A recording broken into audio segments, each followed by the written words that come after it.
Yehezkiel pasal 47 ayat 6 sampai pasal 48 ayat 35.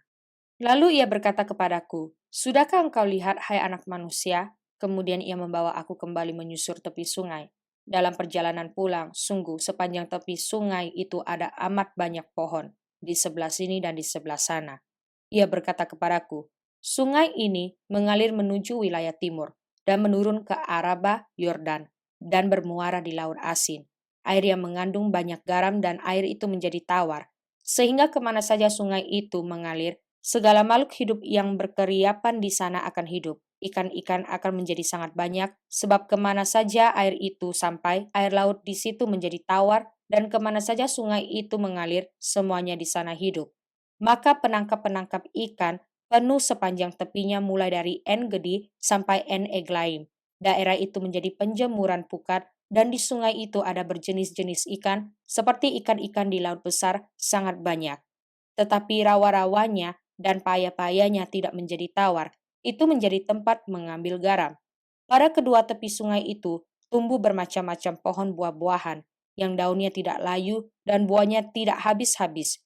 Tiap bulan ada lagi buahnya yang baru, sebab pohon-pohon itu mendapat air dari tempat kudus itu. Buahnya menjadi makanan dan daunnya menjadi obat.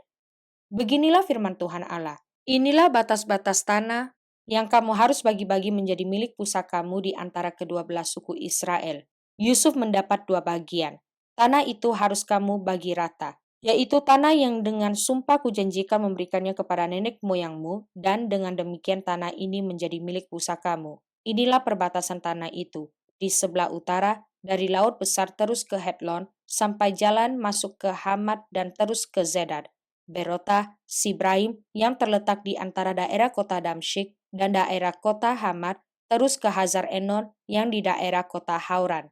Demikianlah perbatasannya itu mulai dari laut sampai di Hazar Enon, sehingga daerah kota Damsyik dan juga daerah kota Hamat terletak di sebelah utaranya. Itulah sebelah utara. Di sebelah timur, mulai dari Hazar Enon yang terletak di antara Hauran dan Damsyik. Sungai Yordan menjadi perbatasan di antara Gilead dan tanah Israel. Terus ke laut timur sampai ke Tamar, itulah sebelah timur. Di sebelah selatan perbatasan mulai dari Tamar sampai mata air Meriba dekat Kadesh, terus ke sungai Mesir, terus ke laut besar. Itulah di sebelah selatan perbatasan dengan tanah Negeb. Di sebelah barat laut besar merupakan perbatasan sampai tempat jalan masuk ke Hamad. Itulah sebelah barat. Tanah inilah kamu harus bagi-bagi di antara kamu menurut suku-suku Israel, dan kamu harus membagi-baginya menjadi milik pusaka di antara kamu dan di antara orang-orang asing yang tinggal di antara kamu, yang melahirkan anak di tengah-tengahmu, dan mereka harus kamu anggap sama seperti orang Israel asli. Bersama-sama kamu mereka harus mendapat bagian milik pusaka di tengah-tengah suku-suku Israel. Jadi, kalau di tengah-tengah sesuatu suku ada tinggal orang asing, disitulah kamu berikan milik pusakanya. Demikianlah firman Tuhan Allah. Inilah nama suku-suku itu. Yang paling utara dari laut terus ke Hetlon, ke jalan masuk ke Hamad, Hazar Enon, sehingga daerah kota Damsyik yang berdekatan dengan Hamad, terletak di sebelah utaranya. Dari perbatasan sebelah timur sampai perbatasan sebelah barat terdapat bagian Dan. Berbatasan dengan wilayah Dan, dari perbatasan sebelah timur sampai perbatasan sebelah barat, terdapat bagian Asher, berbatasan dengan wilayah Asher dari perbatasan sebelah timur sampai perbatasan sebelah barat, terdapat bagian Naftali. Berbatasan dengan wilayah Naftali dari perbatasan sebelah timur sampai perbatasan sebelah barat, terdapat bagian Manasye. Berbatasan dengan wilayah Manasye dari perbatasan sebelah timur sampai perbatasan sebelah barat terdapat bagian Efraim. Berbatasan dengan wilayah Efraim dari perbatasan sebelah timur sampai perbatasan sebelah barat terdapat bagian Ruben. Berbatasan dengan wilayah Ruben dari perbatasan sebelah timur sampai perbatasan sebelah barat terdapat bagian Yehuda. Berbatasan dengan wilayah Yehuda dari perbatasan sebelah timur sampai perbatasan sebelah barat terdapat persembahan khusus yang harus kamu khususkan, yaitu 25.000 hasta lebarnya dan panjangnya sama dengan panjang satu bagian, yaitu dari perbatasan sebelah timur sampai perbatasan sebelah barat, dan di tengah-tengahnya terdapat tempat kudus. Bagian persembahan khusus yang harus kamu khususkan bagi Tuhan, panjangnya 25.000 hasta dan lebarnya 20.000 hasta. Dan bagi orang-orang inilah persembahan khusus yang kudus itu, bagian imam-imam ialah panjangnya di utara dan selatan 25.000 hasta, dan lebarnya di timur dan di barat 10.000 hasta, dan di tengah-tengahnya lah terletak tempat kudus Tuhan. Inilah bagian imam-imam yang sudah dikuduskan, yaitu Bani Zadok, yang memelihara kewajibannya terhadap aku dan yang tidak turut sesat dalam kesesatan orang Israel seperti orang-orang Lewi. Ini adalah bagian khusus bagi mereka dari tanah yang sudah dikhususkan, suatu hal yang maha kudus, berbatasan dengan bagian orang-orang Lewi. Bagian orang-orang Lewi ialah sejajar dengan wilayah imam-imam, panjangnya 25.000 hasta dan lebarnya 10.000 hasta. Jadi, seluruhnya ialah panjang 25.000 hasta dan lebar 20.000 hasta. Mereka tidak boleh menjual sedikit pun dari situ atau menukarnya, dan mereka tidak boleh mewariskan yang terbaik dari negeri itu kepada orang lain, sebab itu kudus bagi Tuhan. Yang tertinggal dari lebarnya, yaitu 5.000 hasta lagi, yang berbatasan dengan yang 25.000 hasta itu, adalah tidak kudus, tetapi itu untuk keperluan kota sebagai tempat tinggal dan tanah perladangan.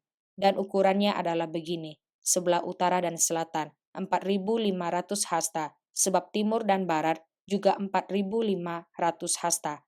Sekeliling kota itu ada tanah lapang, di sebelah utara dan selatan 250 hasta, serta di sebelah timur dan barat 250 hasta juga. Yang tertinggal dari panjangnya, yang sejajar dengan persembahan khusus yang kudus itu, adalah 10.000 hasta di sebelah timur dan 10.000 hasta di sebelah barat, dan hasilnya ialah menjadi makanan untuk pekerja-pekerja di kota itu.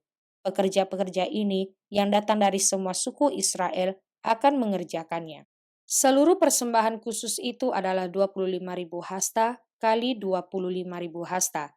Dalam bentuk 4 persegi kamu harus mengkhususkannya persembahan khusus yang kudus itu bersama milik kota itu.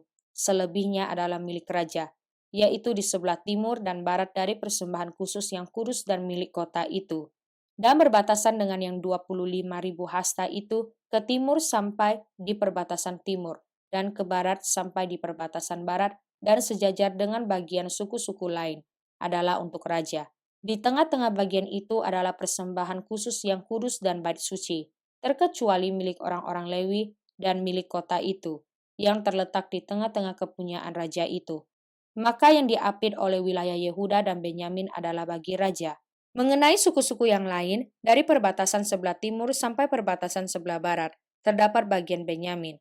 Berbatasan dengan wilayah Benyamin, dari perbatasan sebelah timur sampai perbatasan sebelah barat, terdapat bagian Simeon.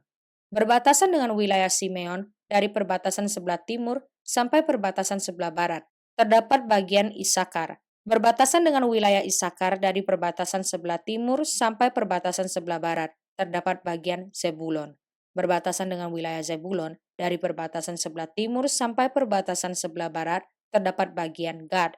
Perbatasan wilayah Gad di sebelah selatan ialah dari Tamar sampai mata air Meriba dekat Kadesh, terus ke sungai Mesir, terus ke Laut Besar. Inilah negeri yang harus kamu bagi-bagi menjadi milik pusakamu di antara suku-suku Israel, dan itulah bagian-bagian mereka. Demikianlah firman Tuhan Allah. Inilah pintu-pintu keluar kota itu. Di sisi sebelah utara, yang ukurannya adalah 4.500 hasta, terdapat 3 pintu gerbang, yaitu pintu gerbang Ruben, pintu gerbang Yehuda, dan pintu gerbang Lewi. Sebab pintu-pintu gerbang kota itu disebut menurut nama suku-suku Israel.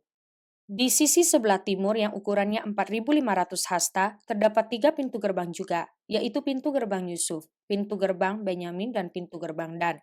Di sisi sebelah selatan yang ukurannya 4.500 hasta, terdapat 3 pintu gerbang juga, yaitu pintu gerbang Simeon, pintu gerbang Isakar, dan pintu gerbang Zebulon. Di sisi sebelah barat yang ukurannya 4.500 hasta, terdapat 3 pintu gerbang juga, yaitu pintu gerbang Gad, pintu gerbang Asher, dan pintu gerbang Naftali. Jadi keliling kota itu adalah 18.000 hasta. Sejak hari itu nama kota itu ialah Tuhan hadir di situ. Mazmur pasal 137 ayat 1 sampai ayat 6. Di tepi sungai-sungai Babel, di sanalah kita duduk sambil menangis apabila kita mengingat Sion. Pada pohon-pohon gandarusa di tempat itu kita menggantungkan kecapi kita, sebab di sanalah orang-orang yang menawan kita meminta kepada kita memperdengarkan nyanyian, dan orang-orang yang menyiksa kita meminta nyanyian sukacita. Nyanyikanlah bagi kami nyanyian dari Sion. Bagaimanakah kita menyanyikan nyanyian Tuhan di negeri asing? Jika aku melupakan engkau, hai Yerusalem, biarlah menjadi kering tangan kananku. Biarlah lidahku melekat pada langit-langitku, jika aku tidak mengingat engkau, jika aku tidak jadikan Yerusalem puncak sukacitaku. Amsal pasal 29 ayat 18 sampai ayat 21. Bila tidak ada wahyu, menjadi liarlah rakyat. Berbahagialah orang yang berpegang pada hukum. Dengan kata-kata saja seorang hamba tidak dapat diajari, sebab walaupun ia mengerti, namun ia tidak mengindahkannya. Kau lihat orang yang cepat dengan kata-katanya. Harapan lebih banyak bagi orang bebal daripada bagi orang itu. Siapa memanjakan hambanya sejak muda, akhirnya menjadikan dia keras kepala. 1 Yohanes pasal 4 ayat 1 sampai ayat 21. Saudara-saudaraku yang kekasih, janganlah percaya akan setiap roh, tetapi ujilah roh-roh itu, apakah mereka berasal dari Allah. Sebab banyak nabi-nabi palsu yang telah muncul dan pergi ke seluruh dunia. Demikianlah kita mengenal roh Allah. Setiap roh yang mengaku bahwa Yesus Kristus telah datang sebagai manusia, berasal dari Allah, dan setiap roh yang tidak mengaku Yesus tidak berasal dari Allah. Roh itu adalah roh antikristus, dan tentang dia telah kamu dengar bahwa ia akan datang, dan sekarang ini ia sudah ada di dalam dunia. Kamu berasal dari Allah, anak-anakku, dan kamu telah mengalahkan nabi-nabi palsu itu, sebab roh yang ada di dalam kamu lebih besar daripada roh yang ada di dalam dunia. Mereka berasal dari dunia, sebab itu mereka berbicara tentang hal-hal duniawi, dan dunia mendengarkan mereka. Kami berasal dari Allah. Barang siapa mengenal Allah, ia mendengarkan kami. Barang siapa tidak berasal dari Allah, ia tidak mendengarkan kami. Itulah tandanya roh kebenaran dan roh yang menyesatkan. Saudara-saudaraku yang kekasih, marilah kita saling mengasihi, sebab kasih itu berasal dari Allah, dan setiap orang yang mengasihi lahir dari Allah dan mengenal Allah. Barang siapa tidak mengasihi, ia tidak mengenal Allah, sebab Allah adalah kasih. Dalam hal inilah kasih Allah dinyatakan di tengah-tengah kita, yaitu bahwa Allah telah mengutus anaknya yang tunggal ke dalam dunia, supaya kita hidup olehnya. Inilah kasih itu, bukan kita yang telah mengasihi Allah, tetapi Allah yang telah mengasihi kita, dan yang telah mengutus anaknya sebagai pendamaian bagi dosa-dosa kita. Saudara-saudaraku yang kekasih, jikalau Allah sedemikian mengasihi kita, maka haruslah kita juga harus mengasihi. Tidak ada seorang pun yang pernah melihat Allah. Jika kita saling mengasihi, Allah tetap di dalam kita, dan kasih-Nya sempurna di dalam kita. Demikianlah kita ketahui bahwa kita tetap berada di dalam Allah dan Dia di dalam kita. Ia telah mengaruniakan kita mendapat bagian dalam roh-Nya, dan kami telah melihat dan bersaksi bahwa Bapa telah mengutus anaknya menjadi juru selamat dunia. Barang siapa mengaku bahwa Yesus adalah anak Allah, Allah tetap berada di dalam dia dan dia di dalam Allah. Kita telah mengenal dan telah percaya akan kasih Allah kepada kita. Allah adalah kasih, dan barang siapa tetap berada di dalam kasih, ia tetap berada di dalam Allah dan Allah di dalam dia. Dalam hal inilah kasih Allah sempurna di dalam kita, yaitu kalau kita mempunyai keberanian percaya pada hari penghakiman.